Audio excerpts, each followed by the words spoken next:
Ça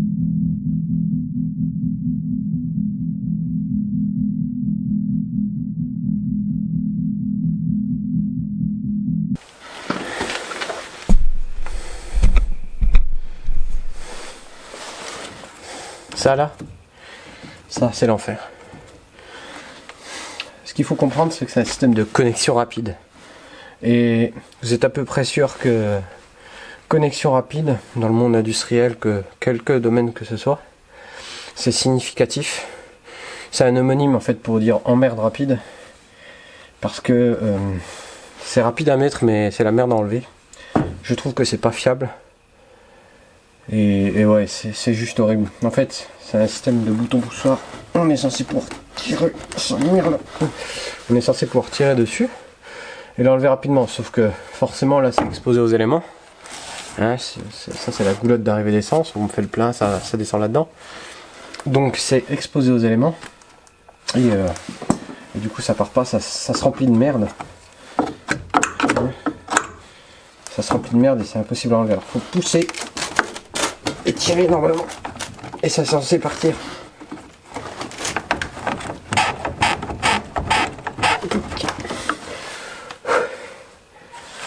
Et comment dire, je sais ça parce que je l'ai déjà en fait je l'ai déjà démonté une fois ce truc là parce que j'avais refait là ici là c'était troué ici. D'ailleurs, on peut peut-être voir ma superbe réparation. Tout ça là, c'est mon œuvre, j'en suis fier. Et le fait est que ce système là me gêne. Alors, il faut absolument enlever ça. Donc là c'est parti, on va essayer. Je l'ai déjà démonté, hein. Alors, imaginez la première fois, c'était quelque chose.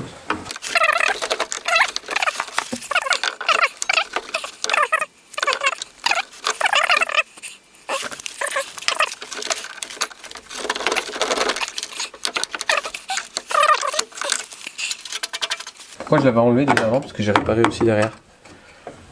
Là, c'était trouvé.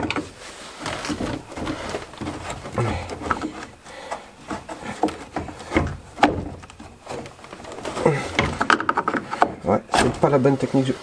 Non mais regardez. Regardez la merde. La merde qui vient se mettre là-dedans.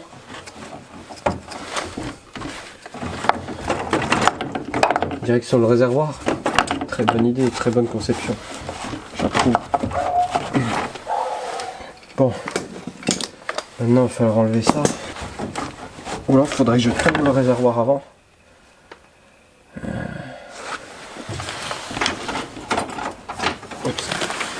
Puis je peux le démonter au niveau du réservoir. Je vois qu'il y a un autre produit. Je sais pas ce que j'avais fait la dernière fois, je me souviens plus.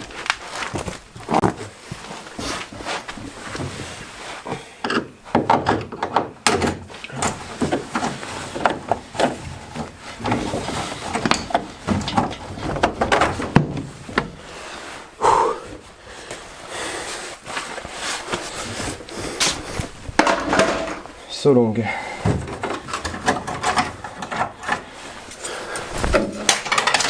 Pas d'inquiétude, hein, j'avais vidangé le réservoir, je suis pas fou. Pas gâcher du précieux carburant. Donc, je disais, j'avais refait.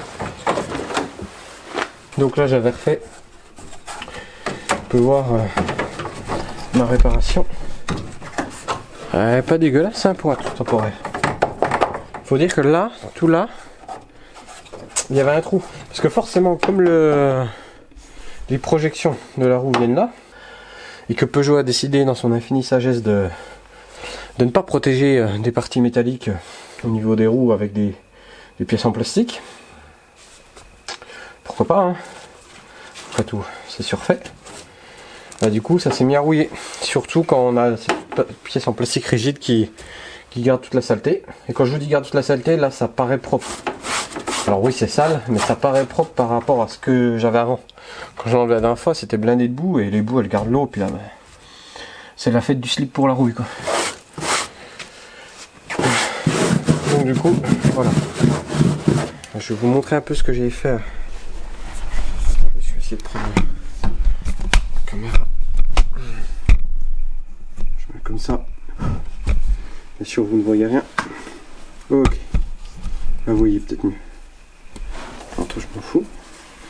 Donc là, on peut voir que j'ai coupé là clairement. Ok. Là, il y avait un trou tout simplement. D'ailleurs, c'est pas tout à fait comme à l'origine la forme. J'ai ressoudé comme j'ai pu. Et j'ai mis du mastic prévu pour ça. Et franchement, ça tient bien. Hein. Pareil pour là, on peut voir le problème là, ici, là, le trou il est là. Il était là du moins. Mais je vais refaire ça mieux.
Je vais le descendre puis je ramasse la bombe.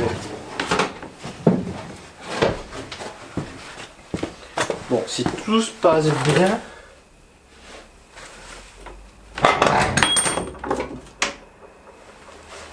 Ok.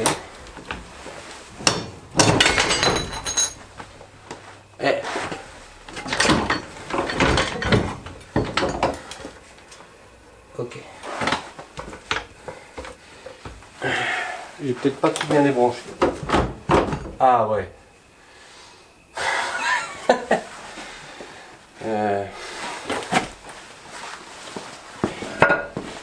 Je sais pas si vous voyez très bien, mais là, ah oui, si vous voyez. Il y a un Riesling qui est là.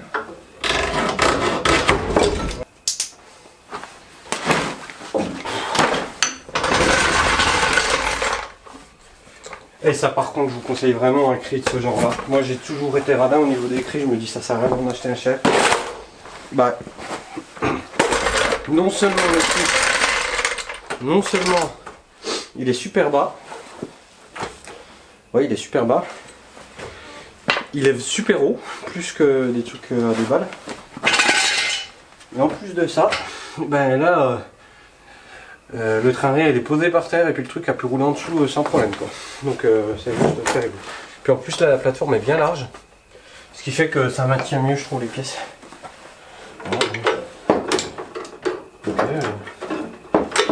On dirait que le train arrière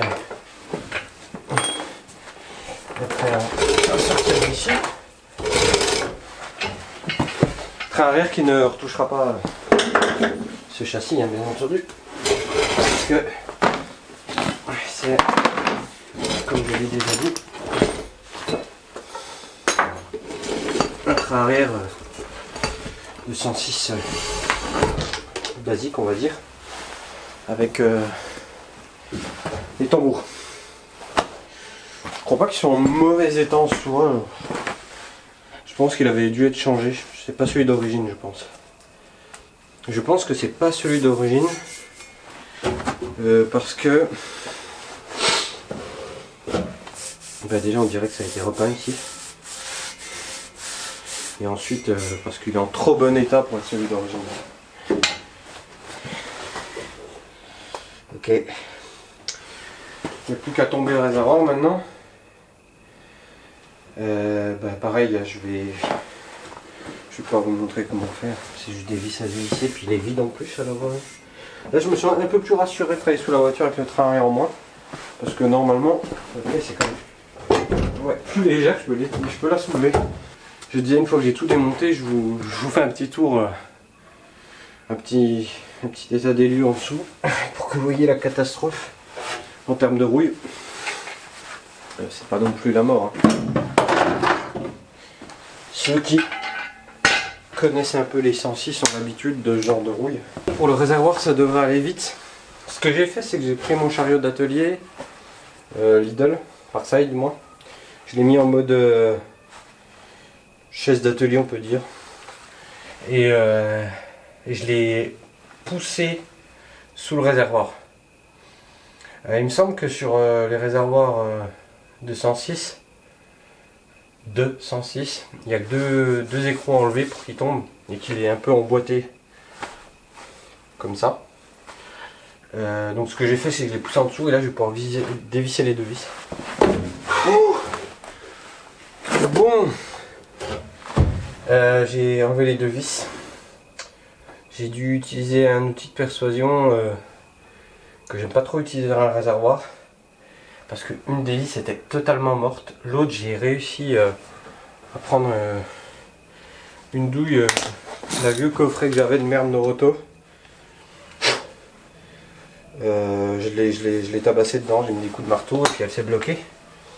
Faut vraiment que je pense à acheter des outils, des douilles d'extraction, celles qu'on vient justement taper dedans, qui viennent se figer dans le métal.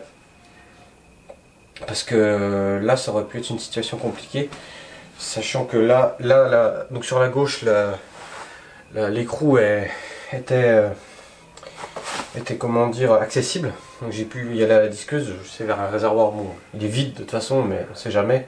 C'est vrai que c'est pas idéal, j'y ai balancé la WD-40 pendant que je coupais pour éviter que ça prenne feu. Et là par contre c'est enfoncé dans le réservoir. Bien sûr Peugeot ne s'est pas dit que les vis exposées en plein air ça allait rouiller. Hein. Ils se sont pas dit que mettre des capuchons en plastique ou autre chose ce serait une bonne idée. Non, direct en plein air. Hein. Pourquoi pas. Donc du coup là j'ai réussi à dévisser les deux et normalement je crois qu'il y en a que deux. Donc ce que je vais faire c'est que je vais tirer mon chariot de visite.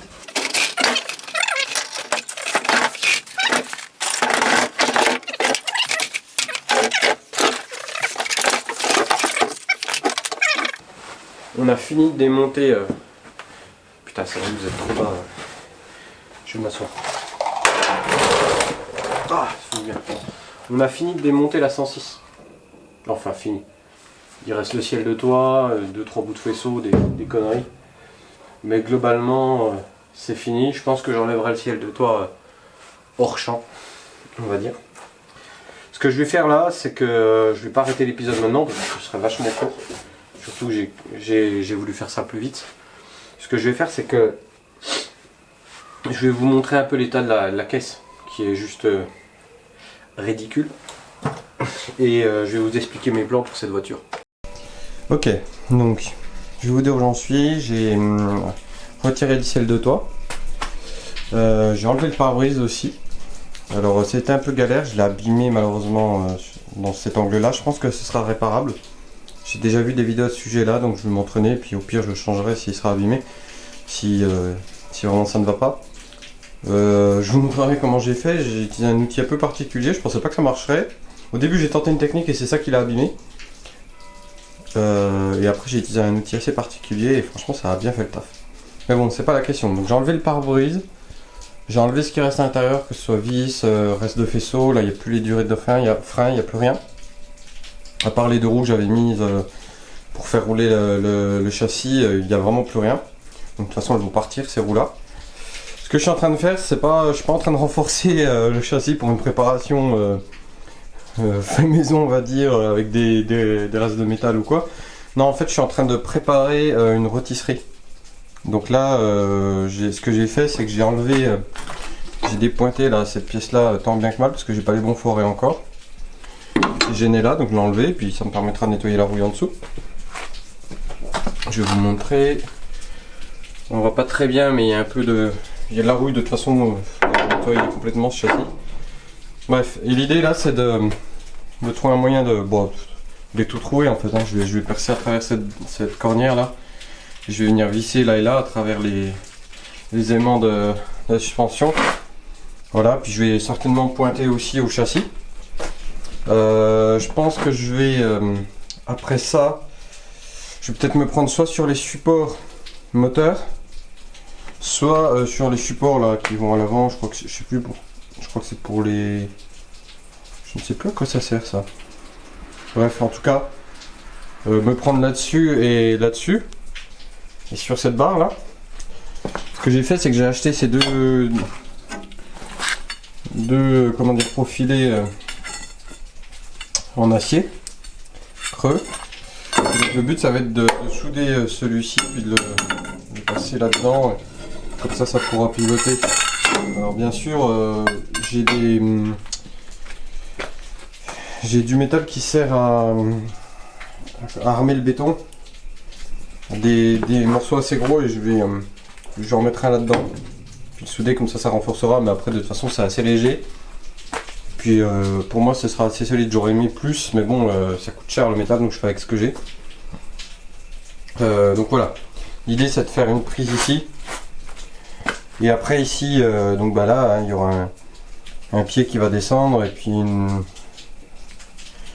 pièce métallique là, longue avec ces deux roues là, et comme ça je pourrais pivoter le véhicule avec un système pour verrouiller, je sais pas encore comment, mais voilà l'idée.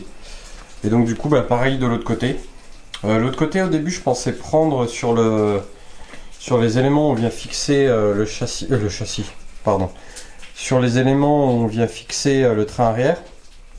Mais ça me dérange un peu dans le sens où ça va me gêner en dessous, et en fait c'est la partie que je veux traiter donc j'ai envie de traiter le plus, donc du coup ce serait dommage. Donc il faut que je vois, peut-être juste prendre à l'arrière. De toute façon, je crois que c'est même à l'arrière de la caisse là, du châssis, c'est là où on vient prendre l'attelage. Quand on met un attelage sur une 106, donc ça me paraît assez solide, puis elle est toute vide, donc il n'y a pas de risque. Hein. Il n'y a absolument plus rien sur cette voiture. Donc voilà, là je vais continuer là-dessus, puis je vous reprends quand j'ai fait du progrès. Ok, donc du coup j'ai fait ce que j'ai dit, j'ai coupé cette cornière là, pour pouvoir s'adapter à cette forme. Pour le moment, je l'ai vissé. J'ai percé à ces deux endroits. Je disais, oui, j'ai percé là, à travers l'intérieur aussi. Voilà, et j'ai vissé. Donc là, j'ai deux endroits, et je pense que ça va bien tenir. Là, il n'y a pas à trop s'embêter. Et là, mon idée, c'était de venir souder la pièce, cette pièce là centrale, et d'une manière ou d'une autre, déjà peut-être percer pour venir passer ça à travers, le souder, mettre un renfort là, enfin des renforts, et là on aurait notre pièce qui ressortirait comme ça, qu'on pourrait insérer dans le reste de la rôtisserie, et ce serait bon pour l'avant. Éventuellement peut-être mettre des renforts, mais enfin là je pense que c'est déjà bien costaud. Pareil, je mettrai des points de soudure, je pense, là un peu partout, Pas forcément pour tenir, mais plus en sécurité. Genre si une vis lâche, on sait jamais. Je veux dire, ça coûte pas grand chose, ça se disque vite. De toute façon, il faudra que je repasse sur ces pièces là. Et puis voilà. Donc là, ce que je vais faire, c'est que je vais souder tout ça. Je vais couper, je vais souder. Je vais peut-être rajouter aussi des renforts. Enfin, non, je vais d'abord percer. Je vais prendre l'angle qu'il me faut exact, je vais le marquer, puis je vais percer, je vais essayer de faire quelque chose de correct. Je suis pas un pro en soudure, de toute façon le but c'est aussi d'apprendre. Et puis comme ça, là voilà, on aura une bonne prise pour tourner le châssis dans le sens qu'on souhaite. Il restera juste à construire la partie là, le pied quoi on va dire. Qui sera supporté par ces deux roues. Et de faire pareil à l'arrière. C'est sûr qu'à l'arrière, comme je l'ai dit, je vais voir, je vais peut-être acheter les espèces d'écroucages là qu'on met pour comment dire, pour mettre l'attelage. Et je me suis dit par rapport au fait que je veux pas visser par le dessous, même si ce serait idéal parce que je veux pouvoir avoir accès en dessous. C'est un peu le but de la manœuvre, hein, sinon ça sert à rien. Je vais comment dire, aller à l'intérieur avec des pattes là, un peu comme ça. Et visser par le dessus. Comme ça, au pire, je pourrais, si au moment où je prête la rouille à un endroit, enlever une des vis sans trop de risque, voire quasiment voilà une des vis et puis nettoyer, hop, remettre la vis, ainsi de suite. Donc on verra bien. Donc là, je vais commencer à découper, à souder. Donc, comme toujours, quand on soude, il faut déconnecter la batterie. Donc là, c'est bon. Et puis s'équiper en termes d'équipement de sécurité, donc protection. Que ce soit visuel ou au niveau des mains. Je vois souvent des gens qui soudent sans des gants bien prévus pour, ou alors même les bras à l'air libre. C'est pas bon du tout, hein. C'est mauvais pour la peau aussi, la soudure, hein. C'est très mauvais, donc du coup, faites bien attention, la sécurité c'est le plus important. Ok. Donc on reprend, je suis à peu près bon. Okay. Donc, ce que j'ai fait, c'est que je sais plus où j'en étais avant, en tout cas, j'ai fixé cette barre là, celle-ci là, comme je disais. J'ai mis ça en travers, je l'ai coupé à peu près comme je pouvais, hein, pour que ça corresponde là et là au-dessus. Voilà, je dis à peu près parce qu'il y a quand même un écart là, et puis au-dessus, bon, c'est pas parfait, là il y a un aimant qui cache, mais bon. De toute façon, je vais renforcer. J'ai coupé ça un peu comme un gorille là au milieu, mais pour le moment, ça fait le taf. Ce que j'ai fait, c'est que j'ai essayé d'avoir quelque chose de plutôt relativement droit, on va dire. Et aussi, j'essaie d'ajuster pour aligner. Donc là, je vais pointer tout ça. Je vais souder à l'arc avec un petit poste là. Bien pratique, là, un truc portatif. Et le but après, bon, bien sûr, ça va pas juste tenir avec ça, parce que là, je pense que le fait qu'il y ait un porte-à-faux comme ça. Pardon, il fait froid, hein, on est quasiment, c'est pas encore l'hiver, mais il doit faire -5 là ici chez moi, donc je suis dans du grange qui est pas chauffé en plus, alors là ça gèle littéralement, donc j'avais un bandeau sur le visage. Donc je disais, bien sûr je vais pas laisser un porte-à-faux comme ça, parce que sinon dès qu'on va mettre de la tension dessus, ça va partir en cahuète. Je pointe tout ça et je vais mettre des renforts là. Je vais aussi renforcer avec une espèce de triangularisation ici et ici. Bref, partout je pourrais renforcer, je renforcerai. Ensuite je couperai ça à la bonne longueur. Et à l'intérieur de ça, je vais mettre une barre pleine en métal qui sert à faire du béton armé assez grosse. Je la figerai dedans et je la souderai. Et puis peut-être, si j'estime que c'est peut-être pas assez costaud, on verra souder un fer plat au-dessus, histoire de s'assurer que c'est bien costaud. De toute façon, la caisse est légère, mais je préfère pas prendre de risques. Et voilà, donc du coup je fais ça, je soude à peu près, je vous montre ce que ça donne. Je vais pointer, je vais régler, je vais rajouter, je vais tout souder comme je peux. Je suis pas un pro de la soudure, hein. J'apprends aussi. Donc on verra ce que ça donne, mais ça devrait le faire. Voilà, j'ai suffisamment confiance en mes soudures pour que ça tienne ça, on va dire. Ok, bon, au petit point où j'en suis, je viens de souder ça là. Comme un cochon, mais je peux vraiment pas pour soudure, faut pas regarder mes soudures. Le but c'est de montrer que voilà, j'ai fait ce système là, c'est soudé, là c'est juste pointé. Là en bas pareil, il faudra que je reprenne, c'est pas entièrement soudé. Mais voilà, l'idée, elle est là. Ça fait donc un point, et là, même si c'est pas entièrement soudé, j'arrive à soulever la caisse sans problème. Et comment dire, sans que ça bouge. Donc en soudant ça, en faisant des renforts, puis en mettant la matière dans ce tube là, ce sera parfait, je pense. Enfin, j'imagine, on verra bien avec le temps. Puis je veux quand même rajouter des renforts, notamment là.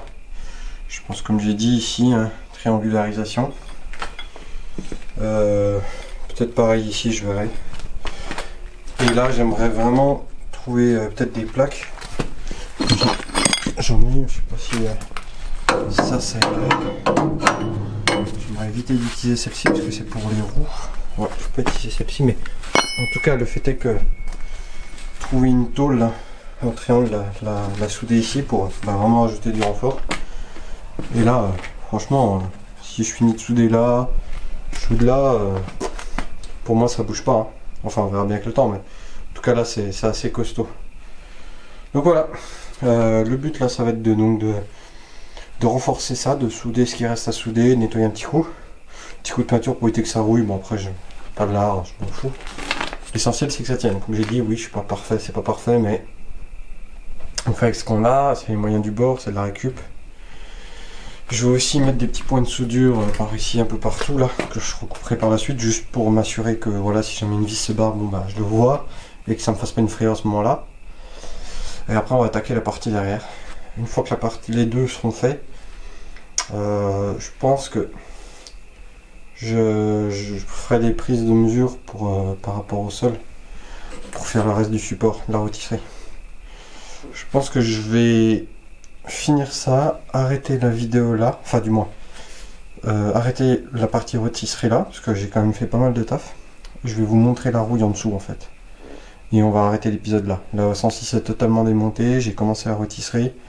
Et dans la prochaine vidéo, je finirai la rôtisserie et je l'espère, on la fera pivoter. Puis, j'ai une nouvelle caméra. Donc je vais pouvoir filmer un peu en mode main libre. Donc ce que je vais faire, c'est que je vais vous faire la fin de la vidéo sur la 106. Voilà, donc c'est un petit aparté, mais grosso modo, je teste cette caméra et j'en profite pour faire la fin de l'épisode. Donc voilà, il y a quelques temps qui sont écoulés depuis ce que j'ai filmé avant. Donc déjà, je voulais dire, voilà, j'ai commencé la rôtisserie là, avec ce système là. Bon, les soudures sont vraiment pas très belles. J'ai fait ça assez rapidement en vérité. Donc au niveau des réparations, là, on peut voir que voilà, ça c'est... Alors je vais vous montrer un peu ce que j'avais déjà fait de ce côté là à l'arrière. J'avais coupé cet endroit là, on peut voir les marques là. J'avais coupé un peu, voilà, et j'avais ressoudé quelque chose. Bon, ça fait bien le taf, hein. Et j'avais, comme j'avais pas soudé de façon 100% étanche à mes yeux, je voulais être sûr, j'avais mis du silicone maritime, voilà, utilisé sur les bateaux de marque Sika, hein. Et ça tient super bien, c'est ultra résistant, il n'y a pas à dire. Ici, je n'avais pas eu besoin de le faire, même si... Non, là, c'est juste un renfoncement, oui. Donc, j'avais pas eu besoin de le faire ici. Bah, globalement, je vais montrer l'intérieur des ailes, là. Ici, c'est un endroit où ça rouille assez souvent, des deux côtés. On peut voir d'ailleurs de la peinture, j'avais traité un peu, mais je me souviens plus si ça avait suffi, je crois pas. Ouais, on va enlever. Je sais pas si vous voyez très bien, mais là on voit la rouille. Je vais essayer de regarder par là-dessus, à travers le hublot. Voilà. Donc là on peut voir de la rouille.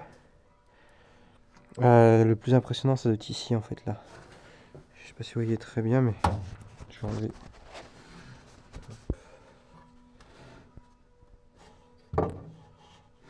Attendez. Forcément avec un éclairage qui n'est pas adéquat. On va pas le mettre bien. Voilà. Donc là, c'est bien pris là. Mais en fait, pour être tout à fait franc, je vous reprends. Ok. Pour être tout à fait franc ici, toute cette partie-là, toute cette zone-là, c'est la pire zone de la voiture. De toute façon, il suffit de voir. Là, quand vous verrez, bon, là il avait mal appuyé. J'avais pas fait mieux. J'ai pas décalé. Ah non, c'est parce que j'ai pas osé l'appuyer plus. Quand vous verrez là, vous comprendrez que c'est pas très joli à voir. En tout cas. Alors, donc ici, j'avais pas eu à reprendre là. Même si voilà, il y a un peu de rouille, hein, mais comme d'hab. Là, par contre, j'avais repris. On peut voir que là, j'ai coupé. Faut garder en tête que ça, je l'avais fait de façon temporaire. Mais franchement, pour du temporaire, je connais des gens qui font du long terme qui est moins bien foutu que ça. C'est pas parfait. Il y a de la reprise de rouille. J'ai replié de la tôle par là, mais voilà quoi. Ça tient. Il y avait un trou là, donc là il y a un trou. Donc maintenant, on va regarder un peu en dessous. Donc là, on a le plancher que j'avais décapé en partie, refait. C'est attaqué par la rouille qui est principalement de la rouille de surface, même si elle est bien engagée. Pareil, donc tout là, hein, c'est la rouille, elle a repris. J'avais fait ça, mais c'est peut-être pas assez bien fait. Là, on peut voir les travaux de l'ancien propriétaire qui avait foutu de la, qui avait voulu cacher. Alors, je savais plus ou moins bien. Il faudrait un tournevis. Je cherchais un tournevis. On va faire le test du tournevis. Tournevis. Un bon gros tournevis plat. Hop. Voilà. On va se mettre en dessous.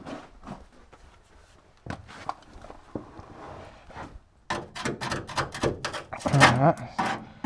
Voilà. Bon. C'est pas vrai non plus, mais disons que quand voilà, ça creuse. Ça commence à bien être attaqué, donc bon, ça n'aide pas que la grange soit humide, mais bon, déjà de base, elle était déjà bien bouffée. On peut voir qu'il y a les mêmes effets que sont là-bas, les mêmes effets. Hein. Pour le moment, ça va, mais ça ne saurait empirer. Ça, c'est moi qui avais mis ce truc-là pour déplacer la voiture, parce que fallait que je la décale, j'avais une livraison, donc j'ai mis ça rapidement. Et là, on peut voir que c'est un peu, on dirait que c'est cabossé là. De toute façon, je compte renforcer. Bon, voilà, là c'est rouillé. Et là, donc là, on a du croustillant. Là, on commence à avoir du. Pareil, rien de méchant. Enfin, rien de méchant. Rien d'irrattrapable. Mais voilà, il mériterait d'être traité. Et là où c'est le plus catastrophique, on l'avait peut-être aperçu.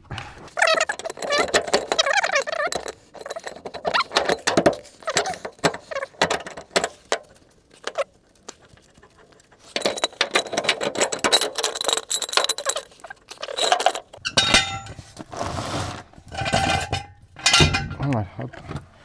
Alors, on voit la pire des parties. Hein. Donc là, on est sur la maladie typique hein, des 106. Donc là, c'est croustillant. Là, c'est la fête. Voilà quoi. Là, il n'y a pas à dire. Voilà. C'est le blackson, enfin l'espèce de peinture caoutchouteuse qui tenait le bordel. Donc, on peut voir le sandwich de tôle là. Ça va, c'est pas forcément très grave, hein, c'est juste l'endroit où on met le cri quand on a un problème ou les chandelles, donc il n'y a pas de risque. Je plaisante. Donc là, bah, c'est simple, hein. Renfort, comment dire, ancrage, bas de caisse. Là, moi, de toute façon, je préfère que ça ressemble pas à ce qu'il y a d'origine, que je coupe, que je refasse vraiment propre, mais dans le sens où j'essaie de conserver ce truc là, mais que je renforce à mort. et que cette rouille disparaisse. Et que je réfléchisse à comment faire en sorte que ça ne revienne pas. C'était vraiment bouffé. Et donc là-bas, c'est pas trop le cas. C'est pas le cas là-bas visiblement. C'est moins attaqué là-bas. Là, c'est bien attaqué. Là, c'est la pire partie de la voiture. Enfin, l'une des pires parties, pardon. Donc on a de la rouille de surface au niveau du tunnel central. Rien de méchant. Puis voilà, un peu de rouille de surface. Pareil, là-bas, on peut voir de la rouille. Donc bon, je pense qu'en décapant tout ça, en reprenant, en recoupant les zones trop pourries, ça devrait le faire. Voilà. Je vais vous montrer l'autre partie qui pose problème sur ce véhicule. Je pense que les yeux les plus aguerris remarqueront que là c'est pas tout à fait très propre, hein. Mais voilà, cette zone là a pris cher aussi, et notamment on peut le voir ici, hein. Ça c'est problématique. Alors pour le coup, on peut voir que j'avais un peu traité. Et en fait, j'avais coupé là. J'avais enlevé ce qui posait problème, mais j'avais repeint parce qu'il fallait que je reprenne la voiture, j'en avais besoin. Et donc j'avais pas pu faire mieux. Et de toute façon, je savais que j'allais la reprendre complètement, donc j'ai préféré abréger, quoi. Et à un moment donné, ça va bien, mais voilà quoi. Donc du coup cette partie là pareil il faudra refaire. Je crois que c'est pareil de l'autre côté, même si c'était un peu moins pire, mais pareil de l'autre côté après cher. Donc voilà, là c'est tout pour la partie on va dire la partie intérieure du châssis. Ici, alors ici je vous l'avais déjà dit, j'avais déjà fait des travaux. Tout ça là, ça a été coupé, tout là. Et j'ai ressoudé une plaque. Bon, on peut voir que j'ai essayé de mettre du mastic. Donc je disais, avant que la caméra s'arrête parce qu'elle était en surchauffe, le problème de ces petites caméras, c'est que vous filmez 15 minutes en 4K et c'est bon quoi, c'est la fin du monde. Je suis même pas en 120 fps, je suis en 60 fps, bref. Ceci dit, 4K 60 fps c'est pas mal, c'est plus une caméra qui va... quand on bouge vite, etc. Enfin, quand il y a un peu de vent pour refroidir, il faudra que je trouve un moyen quand je suis stationnaire comme ça ou pour les timelapse qu'elle ne surchauffe pas. Ou alors je les ferai en Full HD, hein, c'est pas grave. Donc je disais, j'avais coupé là. J'ai ressoudé ça, puis j'avais mis ces rivets, donc j'en ai déjà parlé. Donc ça, je voudrais quand même reprendre, pas idéal, ou alors je l'enlève carrément. Puis là, pareil, on voit que c'est bouffé là. Rien de méchant, c'est de la surface. Puis là, j'avais recoupé ici, c'était troué. Sachant que pour info, je me fiche à ces niveaux-là, puis même je me fiche de garder ça d'origine. De toute façon, elle sera plus d'origine cette voiture. J'ai changé d'opinion sur le fait que je voulais pas la remettre 100% stock maintenant. Donc s'il faut couper, rajouter des renforts, faire de la place, de toute façon, il faudra peut-être en faire vu le moteur que j'espère mettre dedans, si j'arrive à avoir le budget. Pour info, ce moteur, idéalement, ça commence par un T, ça finit par un HP. C'est la seule version qui est pas... Enfin, c'est une des versions qui pose pas de problème de fiabilité. Donc c'est le 270, alors c'est rigolo parce que les gens disent 270 c'est le plus puissant, c'est le moins fiable. Il a été fiabilisé entre temps. On va pas faire le débat, c'est pas le problème, de toute façon je m'en fous, je fais ce que je veux. Donc là je voudrais mettre un THP qu'on retrouve dans RCZR. C'est pour ça que ça va être difficile de trouver, mais au pire c'est mon idée. Après sinon un autre moteur, moi j'aimerais bien un moteur PSA, donc celui-ci de 300 chevaux. Je suis pas bon en prépa. J'en ai jamais fait en vérité, je pourrais mettre un turbo mais j'ai pas envie, là j'ai envie juste de mettre un truc puis que ça marche. Donc voilà. Donc en transmission en intégrale, non pas du tout. En transmission avant. Sinon que dire d'autre, voilà quoi, hein, on va finir la rotisserie. Donc là j'ai attaqué, c'est la partie où elle vient se fixer de ce côté là, puis il faudra la même chose ici. Donc je pense que je vais faire, je sais pas moi, des bras qui viennent se prendre sur là. Et peut-être là, je sais pas, je verrai. Je verrai si là, ça suffit. Peut-être en fait, je pensais prendre peut-être à travers le feu, puis renforcer avec une plaque de chaque côté. Plaque en bois, ça devrait suffire, hein. Franchement, il y a même des gens qui font des rôtisseries en bois, donc voilà. Donc voilà pour la 106, voilà pour cet épisode. Bon, je suis désolé, je suis en train de monter l'épisode et je me rends compte que j'ai pas fait de vidéo d'outro, comme on dit. Donc voilà, l'épisode est fini. Je suis en train de faire le montage, il va bientôt partir. Il faudrait que je le revisionne. Concernant la 106, bon, bah, la prochaine étape c'est la rôtisserie, la finir complètement, vous avez bien compris. Je la nettoierai un petit coup aussi, mais pour ça je pense que je vais attendre qu'il fasse meilleur parce que bon, même s'il a fait doux ces derniers jours, quand je faisais ces soudures, tout ça, il faisait -5, voire plus bas. C'était horrible de travailler, pas d'isolation, hein, c'est comme si je travaillais dehors. Les prochaines vidéos, ce sera sur de l'impression 3D, des choses comme ça. Mais voilà, ce sera de l'impression 3D. Donc le troisième épisode de la 106, j'espère qu'il vous aura plu. Et bah, cette nouvelle caméra là, qui va me servir d'avoir des points de vue première personne, bah, j'espère que ça va vous plaire aussi. Je l'utiliserai aussi pour 2-3 vidéos à moto. Rien de bien fou, hein, je veux juste tester, voir ce que ça donne. Je vous remercie et puis je vous souhaite bonne continuation et puis par là même une bonne année. Parce que là, quand je fais cette vidéo, on est en 2023. Je l'ai tourné en 2022. Voilà, à plus.